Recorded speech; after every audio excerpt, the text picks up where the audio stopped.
नमस्कार मेरे किसान साथियों, आपके चैनल एग्रीबडी अदैत में आप सभी लोगों का स्वागत है। दोस्तों आज मैं फिर हाजिर हूँ आप सभी लोगों के लिए आलू के भाव लेकर।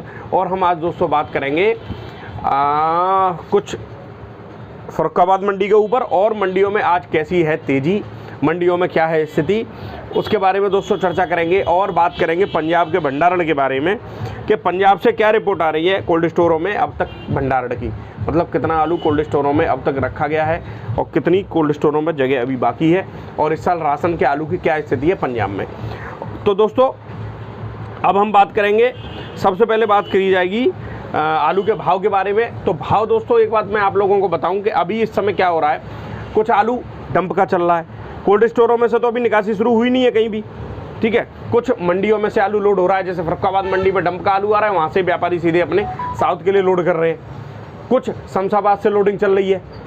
मुद्दे की बात यह है दोस्तों, और एक मुख्य बिंदु इसमें ये बताऊंगा कि आगरा फिरोजाबाद में अब तक कल तक कितना भंडारण आलू का हो चुका है। तो अब लगभग खुदाई तो सब जगह समाप्त है, ठीक है। सिरसागंज में बताते हैं थोड़ी बहुत एक आध जगह खुदाई रह गई है, बाकी आलू की खुदाई बिल्कुल समाप्त हो चुकी है। टूंडला की बात करें, हमारे जिला फिरोजाबाद टूंडला में बिल्कुल खुदाई आलू की खत्म हो चुकी है, बिल्कुल कहीं कोई खुदाई आलू की बची नहीं है। आगरा की बात करें तो आगरा में भी खुदाई सारी कंप्लीट हो चुकी है। तो कल तक कितना कोल्ड स्टोरों में भंडारण हुआ है, ठीक है, उसके बारे में आप लोगों को जानकारी दूंगा। तो सबसे पहले बात करें दोस्तों भंडारण की, तो कल तक अगर हम बात करते हैं तो फिरोजाबाद में 88% आलू का भंडारण हो चुका है। कोल्ड स्टोरों में लगभग 88% आलू आ चुका है, ठीक है। और ये 28/3/2023 तक की रिपोर्ट है। और बात करें दोस्तों आगरा की, तो आगरा में 28/3/2023 तक कोल्ड स्टोरों में 89 से लेकर 90% आलू आ चुका है, ठीक है। और आगरा में भी दोस्तों लगभग आलू की खुदाई कंप्लीट है। कोई अब मतलब यही आंकड़े मेरे हिसाब से वहीं की वहीं रुक जाएंगे, क्योंकि अब कोल्डों में अब आलू खुद ही नहीं रहा तो कोल्ड स्टोरों में आएगा क्या, ठीक है। और मंडल की जो रिपोर्ट है, अभी इस रिपोर्ट की मैं पुष्टि नहीं कर रहा हूँ, क्योंकि ये रिपोर्ट मैंने फ़ोन पे ली हुई है। डीएचओ आगरा के ऑफिस से ली है, डीएचओ फिरोजाबाद के उद्यान अधिकारी हैं जो उनके ऑफिस से ली हुई है।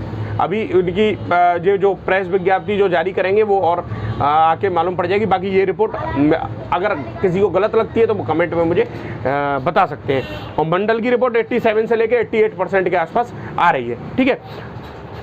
तो दोस्तों सीधी सी बात, पिछली बार फिरोजाबाद में आलू हुआ था जो गवर्नमेंट रिपोर्ट के हिसाब से 92% के आसपास, ठीक है। और आगरा में लगभग बताया जा रहा था 94-95% के आसपास, ठीक है। इस साल दोस्तों अभी तक 89-90% के आसपास आलू हुआ है। अब कुछ लोग ये कहते हैं कि सरकारी रिपोर्ट गलत होती है। तो दोस्तों सरकारी रिपोर्ट अगर गलत होती है तो फिर कहाँ से रिपोर्ट आप लोगे?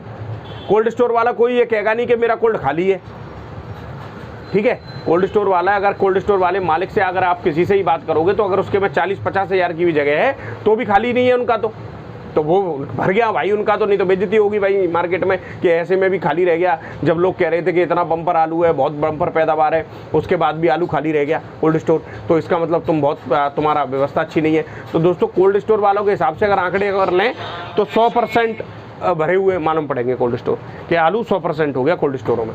समझ रहे हैं आप मेरी बात को? तो मैं कायदे से बात करूं तो जो रिपोर्ट मेरे पास जिला उद्यान अधिकारी ने भेजी है, क्योंकि इस बार दोस्तों मॉनिटरिंग बहुत अच्छी हुई है, बंदे रहे हैं सरकारी कोल्ड स्टोरों पे, जानकारी उन्होंने एकदम सही ली है, रिपोर्ट जो दी है वो भी सही ली है, ठीक है। तो हो सकता है रिपोर्ट में कोई गड़बड़ नहीं होगी, ठीक है।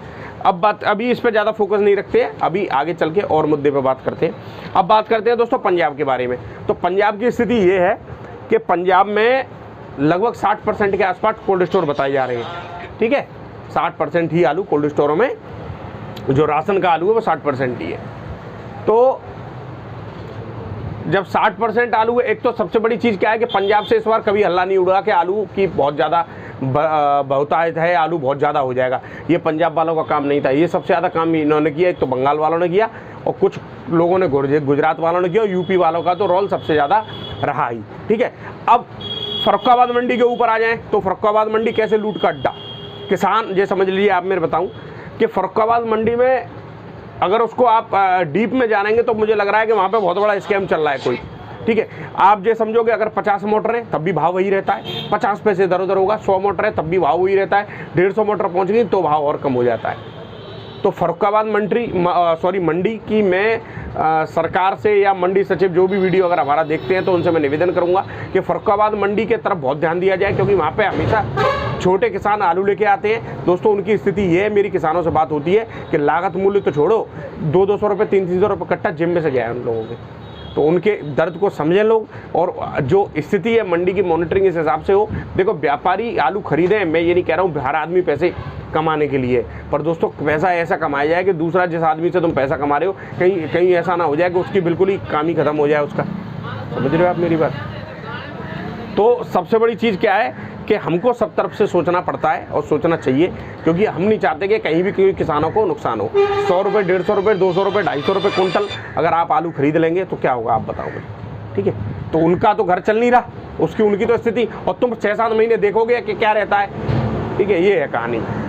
तो दोस्तों सबसे बड़ी जो बहुत से लोगों को बातें बुरी लगती हैं, और बुरी लगती रहे उससे कोई फ़र्क नहीं पड़ता, क्योंकि वो लोग, अगर मैं साफ बात कर रहा हूँ दोस्तों, स्थिति तो है जो मंडी की साफ बता रहा हूँ, तो अब बहुत से आड़तियों को, स्टोर मालिकों को बुरी लगती है, तो ये चीज़ बुरी नहीं लगनी चाहिए। आप लोगों ने तो लेके भर ही लिया, किसानों के आलू की मना कर दी कि कोल्ड भर गए, और अपना आलू आज भी कोल्ड स्टोर में उतर रहा है। क्योंकि दोस्तों जब 250 रुपये कट्टा आलू मिल रहा है तो उनको नुकसान क्या हो रहा है? समझ रहे हो मेरी बात को? अब चक्कर क्या है कि किसान ने पुखराज आलू की इस साल सब्जी वगैरह पुखराज इतना बो दिया, पुखराज की वजह से आलू मंडियों में बहुत ज़्यादा आया, ऐसा कुछ नहीं है दोस्तों। पर एक गारंटी मैं जो सोच समझ के बता रहा हूँ कि फर्रुखाबाद में लास्ट ईयर अगली साल आलू की स्थिति ये रहेगी कि बहुत से किसान बोएंगे नहीं, दूर ही दूर रहेंगे। आप समझ रहे हो मेरी बात को? आलू की, क्योंकि उनको इस बार बहुत बड़े बड़े घाटे हुए हैं। ये स्थिति। बात करें दोस्तों मुंबई की, सबसे पहले मंडी की, मुंबई नहीं, सबसे पहले शुरुआत करेंगे दिल्ली आज़ादपुर से। फर्रुखाबाद के भाव मैं बताऊंगा नहीं दोस्तों, फर्रुखाबाद के भाव बताने से कोई लाभ नहीं है। ठीक है, दिल्ली आज़ादपुर की दोस्तों अगर मैं बात करूंगा तो दिल्ली आज़ादपुर मंडी में आज 145 गाड़ी हैं, और आलू एक्स्ट्रा सुपर जो पुखराज हैं वो बिके हैं 360 से 380 रुपये तक 50 किलो की तौल। चिप्सोने बिके हैं 400 से 450 रुपये। सूर्या बिका है दोस्तों, सूर्या का 3797 400 से लेकर 450 रुपये तक दोस्तों आज बिके हैं 50 किलो के बाद। बात करें नासिक मंडी की तो एक्स्ट्रा सुपर आलू आज 12-13 13.5 रुपये किलो तक बिके हैं, हल्की क्वालिटी के 9 से 10 रुपये किलो। बेंगलोर की अगर हम बात करें दोस्तों तो 13-14 रुपये 14.5 रुपये तक आज बेंगलोर मंडी में आलू बिका है, हल्की क्वालिटी का 10 से लेकर 11 रुपये किलो बिका है। बात करें पूना मंडी की तो पूना मंडी में आज तेजी है दोस्तों, पूना मंडी आज 12 से लेकर 14 रुपये किलो तक आगरा के आलू बिके हैं, एक्स्ट्रा सुपर BBIP हल्की क्वालिटी के 9 से लेकर 10 रुपये किलो तक बिके हैं। बात करें दोस्तों आपकी इंदौर की, तो इंदौर में आज आलू बिके हैं हल्की क्वालिटी के 9 से लेकर 10 रुपये किलो। एक्स्ट्रा सुपर दोस्तों बिके हैं ज्योति 11 से 12 रुपये किलो, हल्के 9 से 10। गुल्ला बिका है 6 से 9 रुपये किलो। चिप्सोना आलू बिक रहा है 11 से लेकर 11.5 रुपये किलो तक, और हल्की क्वालिटी का 9 से लेकर 10 रुपये किलो। खिर्री बिक रही है 4 से लेकर 4.5 रुपये किलो।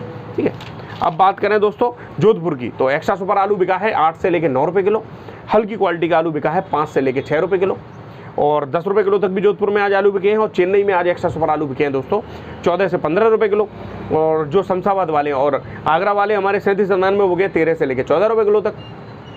कोलार का आलू दोस्तों लोकल बिका है 14 से लेकर 15 रुपये किलो तक, लगभग 30 गाड़ी के आसपास हैं, 10-10 टन की गाड़ियाँ आती हैं, हल्की क्वालिटी का 12 से लेकर 13 रुपये किलो। बात करें मुंबई की तो मुंबई में आज एक्स्ट्रा सुपर आलू बिके हैं 11 से लेकर 12 रुपये किलो, हल्की क्वालिटी के 7 से 9 रुपये किलो, और ज़्यादा हल्के 4 से लेकर 6 रुपये किलो। और MP का ज्योति 14 से लेकर 15 रुपये किलो, और MP का लॉकर बिक रहा है 16 से 17 रुपये किलो। गुजरात का ख्याति 8 से 9 रुपये किलो, और गुजरात का पुकरा 6 से 8 रुपये 9 रुपये किलो। अब बात करूँ मैं दोस्तों APMC मार्केटों की, तो मेरी डेली APMC में बात होती है। अब जैसे मैंने बात करी एक मंडी में, तो वो कह रहे कि शर्मा जी APMC मंडियों का हमारा का हाल ख़राब है। मैंने कहा कैसे, क्या भाई क्यों हाल ख़राब है? कि अब व्यापारी लोग हमारे यहाँ आलू नहीं बेचते हैं। तो मैंने कि आप लोग नहीं बेचते तुम्हारे यहाँ, तो इसमें तुम्हारी कोई कमी रही होगी। तुम्हारे यहाँ बहुत से ऐसे चोर आड़तिए बैठे हैं जो किसानों को लौट के पैसे ही नहीं देते। किसान भेजे कैसे? कि अरे नहीं ऐसा कुछ नहीं है, अब तो किसानों ने सेटिंग जो हमारे यहाँ से APMC से जो पैकारी खरीद के ले जाते हैं उनसे सेटिंग कर ली है, तो 4-6 लोग इकट्ठे हो जाते हैं, तो वो उनके गाँव में ही डायरेक्ट गाड़ी लगा देते हैं और उनको पेमेंट भी ज़्यादा मिल जाता है। तो मैंने कहा ये भी व्यवस्था अच्छी है, किसान को कैसे भी करके लाभ तो हो रहा है। या कोई व्यापारी आलू भेज रहा है तो भाई उसको लाभ तो हो रहा है, अगर उसको लाभ होगा तो वो किसान से आलू अच्छा रेट में खरीदेगा। तो अब दोस्तों माहौल क्या बनाया जा रहा है, कोल्ड स्टोर भरे नहीं तो उससे पहले आलू की इतनी बम्पर पैदावार है कि पूछो मत। तो जिन लोगों ने ये भूमिका रची आपको तो पता ही है। अब भूमिका क्या रची जा रही है? अब भूमिका रची जा रही है कि एक माहौल फिर दोबारा बनाया गया। भाई पहले तो जिन लोगों को किसानों पे से आलू छीनना था, जिनको औने पौने रेटों में भड़सार करी थी, मैं दोस्तों भड़सार के कभी खिलाफ नहीं रहता हूँ, लोग खरीदें आलू, अच्छी बात है, ये तो व्यापार है, पर इतना भी नहीं नीचे गिरना चाहिए कि पता चले कि जो आदमी पैदा कर रहा है, जो 4-5 महीने मेहनत कर रहा है, उसका सब कुछ लुट गया, उसको 1 रुपया मिला नहीं मार्जिन के नाम पे, और तुम फिर उस आलू को लेकर और लंबे समय तक उसको देखोगे और उसमें मोटा पैसा कमाओगे। वो तो पक्की बात है, कमाओगे ही तुम लोग तो, ठीक है। अब क्या है कि वो माहौल एक क्रिएट किया गया, माहौल इतना बुरा बनाया गया। मैं ये कह रहा हूँ, अगर इन लोगों को, अगर इनको इतनी भगवान के मतलब ऊपर से इतनी इनको सज़ा मिलने वाली है कि जो समझ लो, अगर इन लोगों ने एक गरीब किसान के साथ अगर इतना, मेरे को मालूम है, मेरी लोगों से बात होती है, एक से एक फर्रुखाबाद कन्नौज के एक किसान से मेरी बात हुई, उन्होंने ये स्थिति उनकी दोस्तों के रोने वाली हालत अगले आदमी की। अगर शर्मा जी मैं बहुत परेशान हूँ, मैंने पहले भी जिक्र किया है इसका, मुझे अपने 2 लड़कियों की शादी करनी थी, आप जो समझो स्थिति ये है कि मेरे पास एक फूटी कौड़ी नहीं है। तो अब दोस्तों ये जो माहौल बनाया गया है, इस माहौल से क्या फ़ायदा, व्यापारियों को, बड़े बड़े स्टोर मालिकों को, उनको फ़ायदा करा दिया गया। और जो आदमी मेहनत कर रहा है, जो सबसे ज़्यादा फ़ायदा को डिजर्व करता है, जिसको फ़ायदा सबसे ज़्यादा मिलना चाहिए, जिसकी स्थिति दयनीय है, ठीक है, उसकी स्थिति इतनी ख़राब करवा दी कि वो उसको लागत मूल्य मिलना तो मुश्किल, उसके उल्टा उस पर कर्जा हो गया। जिन लोगों ने कच्चा आलू सस्ता जिन खरीदा है, मैं उनकी बात कर रहा हूँ, और जिन आगरा वाले, फिरोजाबाद वाले किसानों ने तो उनने तो कोल्ड स्टोर में रख दिया, वो तो अपना देखेंगे 2-3 महीने। मैं कच्चे वालों की बात कर रहा हूँ कि उनको इतना बड़ा नुकसान कराने में कितना बड़ा इनका एक यूट्यूब चैनल वाला मिला लिया अपनी तरफ, ठीक है। अरे दे दिए होंगे 10-20 हज़ार रुपये, क्या है पैसे। देखो एक चीज़ बताओ, हम जिस हिसाब से काम कर रहे हैं तो हमको तो बहुत बड़े ऑफर आते हैं, तो छोटे मोटे वैसे लोगों को तो 10-20 हज़ार उनके लिए तो बहुत बड़ी चीज़ है, दे दिए और अपना काम हो गया। ये है कहानी दोस्तों। जो लोग मंदे में थे, जो किसान मंदे में थे, वो अपना आलू बेच चुके हैं, तो वो व्हाट्सएप ग्रुपों में धमाचौकड़ी मचाते फिरते हैं।